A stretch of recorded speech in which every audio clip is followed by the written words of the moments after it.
Hey, what's up tout le monde, c'est Ardaxel, j'espère que vous allez bien. Aujourd'hui, vidéo chill, bilan lecture. J'ai fini des séries, j'en ai commencé de nouvelles, et on va juste parler de ça maintenant. Alors, mets-toi à l'aise, et c'est parti. Alors, on va commencer ce bilan lecture avec les mangas que j'ai terminés, ou que j'ai terminé une partie du manga. Le premier manga dont j'ai envie de parler pour ce bilan lecture, ça sera Chainsaw Man. J'ai fini la première partie qui est en 11 tomes, et franchement, j'ai surkiffé. Je sais pas pourquoi j'ai attendu autant de temps pour le commencer, alors que je sais que tout le monde disait que c'était un banger et que le manga était incroyable. Et franchement, les gens ont raison. Là, ça en parle beaucoup à cause de l'animé, mais franchement, Chainsaw Man c'était incroyable. J'adore l'univers, j'adore que ce soit les personnages. Il y a aussi beaucoup d'action, et franchement, je trouve que Tatsuki Fujimoto, au niveau de l'imagination de certains démons et même par rapport à l'histoire du manga, franchement il s'est mais gavé. Je trouve que c'est super rare de trouver un manga dont tu commences à le lire et tu deviens mais tellement accro que tu veux vraiment savoir la fin. Moi avec Chainsaw Man ça m'est arrivé au niveau du tome 6 je pense, et à partir du tome 6 franchement je pouvais pas m'arrêter, j'ai dû lire de 6 à 11 mais quasiment en une nuit tellement j'avais envie de savoir la fin. Franchement si t'as pas encore commencé, franchement fais-le, c'est vraiment une tuerie. Aussi j'ai trouvé que la façon dont l'arc numéro 1 se finit, je vais pas vous spoil mais je trouve que comment l'arc s'est fini pour la suite du manga et un arc numéro 2, franchement c'était parfait. Enfin, j'ai trouvé que c'était franchement une tuerie. Tout ce que j'ai pu lire auparavant, franchement, comment l'arc s'est fini, je trouve qu'au niveau scénario, mais c'était parfait. C'était parfait. Donc du coup, franchement, j'ai vraiment hâte de lire la suite. Je sais pas si je lirai la suite en physique et attendre vraiment les volumes à chaque fois qu'ils sortent ou juste continuer en numérique. Je verrai, mais franchement, j'ai surkiffé ma lecture de la première partie de Chainsaw Man. Si tu n'as pas encore lu Fire Punch, c'est fait par la même personne. Moi, j'avais fait une vidéo marathon et pareil, je trouve que Fire Punch, c'est fini en 8 volumes. J'avais pris une claque de malade, c'était le premier manga que j'avais lu de Tatsuki Fujimoto. J'avais surkiffé. C'est vraiment, si t'as lu ou tu regardes actuellement l'animé, c'est vraiment spécial, c'est vraiment unique. Et franchement, si t'as kiffé Chainsaw Man, mais fonce lire Fire Punch, c'est vraiment une tuerie. Pour les gens qui seraient là à me regarder la vidéo, si vous n'êtes pas fan de manga, Mappa a dit qu'il comptait animer toutes les œuvres de Tatsuki Fujimoto. Du coup, on aura bientôt un animé sur Fire Punch que j'ai vraiment hâte de découvrir parce que franchement, ça va être une tuerie. Mais franchement, ouais, si tu l'as pas encore lu, Chainsaw Man, franchement, mais fais-le. Et d'ailleurs, je pense que là, l'animé actuellement, je crois qu'il y a 9 épisodes qui sont sortis. Et je pense qu'il y a beaucoup de gens, vu qu'il n'y en aura que 12 pour la première partie. Je pense qu'il y aura beaucoup de gens qui vont commencer à lire le manga. Et franchement, faites-le, c'est une tuerie. Et je trouve aussi que certaines des covers sont magnifiques, dont celle-ci que je kiffe. Franchement, Chainsaw Man, c'est de la bombe. Pour le deuxième manga que j'ai fini pour ce bilan lecture, j'ai fini Hell's Paradise qui est complet en 14 volumes. Alors, Hell's Paradise, je sais pas pourquoi, mais il y a quasiment personne qui en parle. Et franchement, Hell's Paradise, mais c'est un très bon manga. Moi j'ai vraiment surkiffé. Il y a aussi un animé qui devait sortir automne 2022. Et on sait pas pourquoi, mais il n'y a personne qui en parle. L'animé n'est pas encore sorti. Je vous mettrai le lien dans la description pour le thriller de l'animé parce que franchement ça va être incroyable. Juste le thriller est juste magnifique. Moi franchement ça m'a vraiment hype. L'histoire de Hell's Paradise, pour les gens qui ne connaissent pas, elle est très simple. C'est une bande de condamnés à mort. Et en fait à ces gens-là on leur donne deux options. Option numéro 1, on vous tue. Option numéro 2, on vous envoie sur une île mystérieuse. Sur cette île, on a déjà envoyé des gens. Et les gens qu'on a envoyés, ils sont tous revenus morts et changés en une sorte de fleur bizarre. Et sur cette île, apparemment, il y a l'élixir d'immortalité. Vous nous le ramenez, on vous enlève la peine de mort, et vous pouvez vivre le reste de votre vie comme vous le voulez. Ce manga est du coup basé dans le passé. Ce sont des samouraïs. Certains de ces samouraïs ont plus ou moins des pouvoirs magiques. Et franchement, j'ai vraiment surkiffé ce manga. Je trouve que les combats sont juste incroyables. Les dessins dans son manga aussi sont vraiment magnifique comme d'habitude, hein. Je veux dire, franchement j'ai vraiment surkiffé les dessins et les combats. Il y a beaucoup de personnages et franchement les personnages sont vraiment bien introduits avec leur passé, leurs convictions et franchement j'ai vraiment surkiffé. Il y a aussi un personnage qui est un peu... Tu sais, le personnage que tu as un peu dans tous les mangas qui est vraiment le gros feignant mais qui est super balèze et franchement je le trouve dans ce manga super marrant et c'est vraiment très bien fait. Aussi j'ai adoré les mystères de l'île, toutes ces créatures bizarres, étranges que tu rencontres au début du manga. Le seul défaut c'est que j'aurais aimé que ça continue un peu plus longtemps avec ça parce qu'en fait c'est plutôt au début et puis après vers le milieu et la fin on se focus sur quelque chose qui est différent. J'ai aussi trouvé le système de pouvoir intéressant. Les combats sont, mais comme j'ai dit, hein, c'est franchement top. Ça, je veux dire dans le manga, mais le flow est top. Je sais pas quoi d'autre, je sais pas quoi dire, mais non, franchement, c'était vraiment une grosse régalade. C'est pour ça que j'ai vraiment hâte de voir l'animé parce que les combats qu'il y a dans le manga, mais les voir animés, mais ça va être un truc de malade. Et franchement, ouais, j'ai passé un super bon moment. Je comprends pas pourquoi il n'y a pas plus de gens qui parlent de Hell's Paradise parce que franchement, c'est vraiment une pépite. C'est un très bon manga et franchement, si tu ne connais pas, mais va lire le premier volume ou peut-être attends pour l'animé. Par contre, voilà, il devait sortir en 2022, automne 2022, il n'est pas encore là donc je comprends pas. Mais franchement, si tu aimes les seinen et t'aimes la baston, bah franchement, fonce, c'est une tuerie.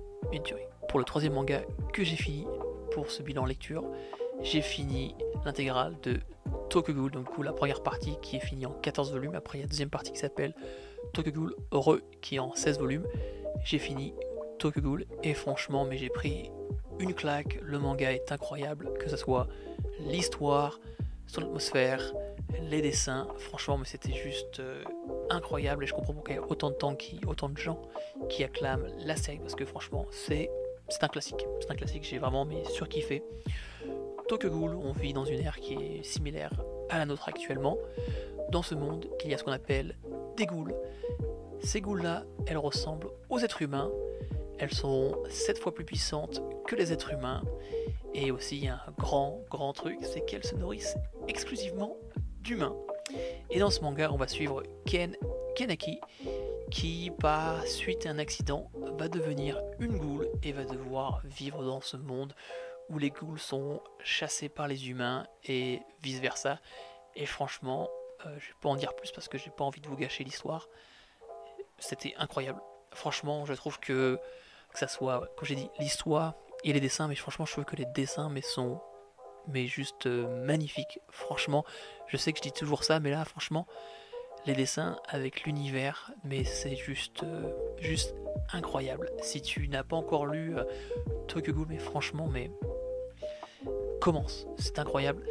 Je sais qu'il y a un animé, mais franchement, ne regarde pas l'animé, va juste lire le manga parce que c'est tellement mieux. D'ailleurs, j'ai une petite vidéo là-dessus que je vais faire dans les semaines à venir. Franchement, ça va être une grosse régalade parce que j'ai des choses à dire. Mais franchement, ouais, Tokyo Ghoul, j'ai pas envie d'en dire plus au niveau de l'histoire, mais c'est juste incroyable, franchement, comment l'histoire est racontée et surtout le développement de ce personnage principal est juste incroyable. Donc voilà, franchement, voilà, tu peux le voir, franchement, j'ai surkiffé, franchement, si tu n'as pas encore lu, fais-le, c'est juste magnifique, franchement.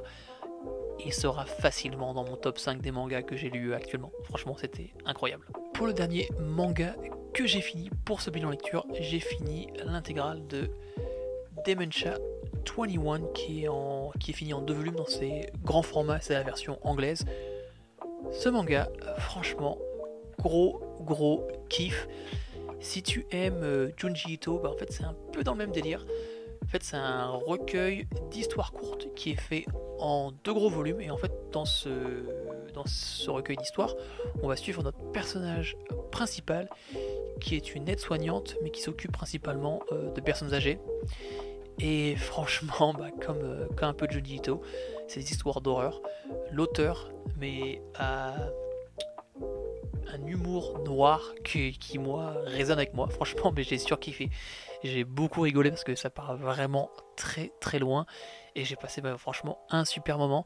Et aussi j'aime beaucoup que ce recueil d'histoires courtes garde garde le même personnage principal. Du coup en fait c'est toujours la nana qui se retrouve dans des situations mais improbables. Et franchement, ce qui se passe, c'est franchement, voilà, c'est vraiment abusé. Je crois que j'en ai déjà parlé, mais moi, il y a une de mes histoires préférées. C'est l'histoire avec le Père Noël. Et en fait, le Père Noël perd la boule et commence à donner des cadeaux, mais n'importe quoi comme cadeau. Mais franchement, mais tout et n'importe quoi. Et en fait, il y a une bande de malfrats qui perd au fur et à mesure mais toute leur bande, il se retrouve plus que deux. Et en fait ils se disent que s'ils trouvent pas un moyen très rapidement, ils vont disparaître et se faire tuer eux aussi. Et en fait ils trouvent la super bonne idée de se déguiser en gamin et demander au Père Noël des mitraillettes et des bazookas. Et vu que le Père Noël est complètement sénile, il leur offre ça. Et en fait à partir de ça c'est juste une surenchère de tout et n'importe quoi entre chaque bande rivale qui font la même chose. Et la fin, mais c'est juste le bouquet final. Et franchement, voilà, j'ai juste surkiffé. Donc du coup, si tu aimes l'horreur, tu aimes aussi l'humour noir. Surtout l'humour noir, parce que c'est vrai que c'est des fois assez glauque. Mais qu'est-ce que c'est bien fait. Franchement, je sais que moi, je trouve que Junji Ito, des fois, les dessins sont incroyables, mais l'histoire en elle-même, des fois, il manque quelque chose. Et voilà, franchement, je trouve que c'est très très bien fait et c'est très très drôle. Et d'ailleurs, ouais, si tu lis l'anglais, et bah, je trouve que ces éditions, elles sont juste magnifiques dans ce grand format. Et même, j'adore la couleur. Et franchement, ils ont fait un taf de fou. Et du coup, ouais, si tu ne connais pas et tu as envie de découvrir, c'est fait par Kago. Et ça s'appelle Dementia 21. Et franchement, j'ai surkiffé. Maintenant, on va continuer avec les séries que j'ai commencé. La première série, j'en ai fait une vidéo assez récemment. J'ai lu les 4 premiers volumes de The Ride on King. Alors sur la vidéo que j'avais fait auparavant, c'était le principe ça passe ou ça casse, où je lis les 3 premiers volumes d'une série et je choisis si je veux la continuer ou pas. À la fin de cette vidéo, pour pas vous spoil, je vous la mettrai en haut si vous ne l'avez pas encore vu, à la fin j'avais aimé le manga, mais c'est vrai que j'étais pas sûr à 100% si j'allais la continuer et je me laissais le volume 4 pour vraiment choisir au final. Et du coup, j'ai fini le volume 4 et ouais, je reste sur ma faim. Je pense que je vais arrêter la série maintenant. La vendre, je sais pas encore si je la vendrai, mais je vais plus me focus sur d'autres séries avant de continuer. Parce que franchement, le volume 4, il se passe pas plus. Je veux dire, il y avait les grands méchants que je pensais qui étaient les grands méchants qui apparaissaient à la fin du volume 3. Et j'avais que j'étais curieux de savoir où est-ce que l'histoire allait aller. Et pour l'instant, franchement, ça me vend pas plus du rêve que ça. Je trouve que ça devient un peu répétitif. Et voilà, ça me vend pas trop du rêve. C'est un isekai, je sais qu'en général les isekai c'est toujours un peu ça le délire, mais c'est vrai que j'ai des points de comparaison avec Mushoku Tensei, et franchement Mushoku Tensei je me lasse pas, c'est super, je trouve ça super engageant. Et j'ai aussi commencé un autre isekai grâce à l'un de mes abonnés, tu te reconnaîtras dans la vidéo. J'ai commencé moi je me réincarne en slime. Et franchement, j'ai commencé avec l'anime, pas avec le manga. Et franchement, je passe un super bon moment. Et je trouve que voilà, c'est plus intéressant que The Ride on King. The Ride on King avait vraiment une promesse qui était intéressante de suivre Vladimir Poutine qui veut chevaucher des créatures mythiques. Et c'est vrai que ouais, pour l'instant, voilà, j'ai fini volume 4 et je trouve ça un peu lassant. Donc pour l'instant, je vais le mettre de côté. Je ne vais pas continuer la série. J'ai plein de trucs à lire et j'ai aussi d'autres trucs que je vais acheter en priorité qui sont beaucoup plus intéressants. Donc voilà pour The Ride on King. Pour la suite de ce bilan lecture, j'ai tellement surkiffé la première partie que je ne pouvais pas m'arrêter là, il fallait vraiment que je finisse le manga. Et du coup, j'ai lu les 2 premiers volumes de Tokyo Ghoul Heureux. Et franchement, je surkiffe toujours autant. J'adore que... Je sais que c'est la suite, et franchement j'adore que Tokyo Ghoul Heureux fasse référence à des ghouls que tu rencontres dans Tokyo Ghoul. Et franchement, je veux dire, si t'as lu le manga, franchement c'est tellement cool parce que tu dis ah ouais c'est vrai, cette ghoul là et tout. Et du coup quand les gens en parlent et que ces goûts-là réapparaissent dans le manga, et ben en fait ça te hype de fou parce que t'es en mode ah ouais, je sais le potentiel qu'elle a, ou cette goût-là on en parlait que par nom, et là on la voit enfin, et franchement c'est toujours un régal. Comme j'ai dit, si t'as pas encore lu Tokyo Ghoul, franchement fais-le, et franchement ouais, j'ai hâte de finir Tokyo Ghoul Heureux qui est fini en 16 tomes. Pour l'instant je surkiffe, je sais qu'il y a des gens qui aiment Tokyo Ghoul mais n'aiment pas Tokyo Ghoul Heureux. Apparemment ça part vraiment en cacahuète dans Tokyo Ghoul Heureux, il y aura beaucoup de bastons, et moi franchement j'ai hâte, du coup je vous tiendrai au courant sur la suite de Tokyo Ghoul Heureux parce que voilà, je surkiffe. Pour finir ce bilan lecture, j'ai lu le premier volume de Devilman and Crybaby. Alors ça c'est l'édition anglaise, du coup le manga est complet en 2 volumes. Alors franchement Devilman c'est vraiment très spécial. Alors déjà le manga est assez vieux, du coup ça se voit par rapport au dessin, franchement c'est pas pour tout le monde, parce que je pense que si tu es habitué à la qualité des dessins actuelle, tu vas sûrement avoir du mal à lire parce que ça fait vraiment assez vieux. Je vais vous montrer un peu le délire sans trop vous spoil, mais voilà un peu le type de dessin, du coup ça fait quand même assez vieux. Alors au niveau de l'histoire, franchement je pourrais même pas vous la décrire parce que c'est tellement what the fuck, ça part mais dans tous les sens. Mais pour faire simple, on va suivre notre personnage principal, et en fait ce personnage principal, selon des événements, se rend compte en fait qu'il vit avec beaucoup de démons autour de lui, et va se faire comme but et ben en fait de tuer tous ces démons. Mais ça part très loin, franchement. Là si j'essaie de faire un peu un résumé, d'en parler, c'est très compliqué parce que c'est tellement what the fuck que voilà. Il y a beaucoup je sais qu'il y a un animé, et pareil l'animé aussi part what the fuck. Il y a beaucoup de gens qui aiment l'animé pour ce fait que ça soit vraiment très bizarre et spécial. Moi j'avais vraiment envie j'étais vraiment intéressé en fait de découvrir le manga et après de voir l'animé, parce qu'en fait je voulais vraiment voir le matériel de base et en fait de voir comment c'était. Et voilà, comme j'ai dit, par rapport au dessin c'est assez vieux, l'histoire ça part vraiment mais n'importe quoi. À un moment où ils reviennent dans le passé et ils rencontrent Hitler, donc du coup ça part mais vraiment dans tous les sens. C'est très dur à décrire, mais voilà, si tu veux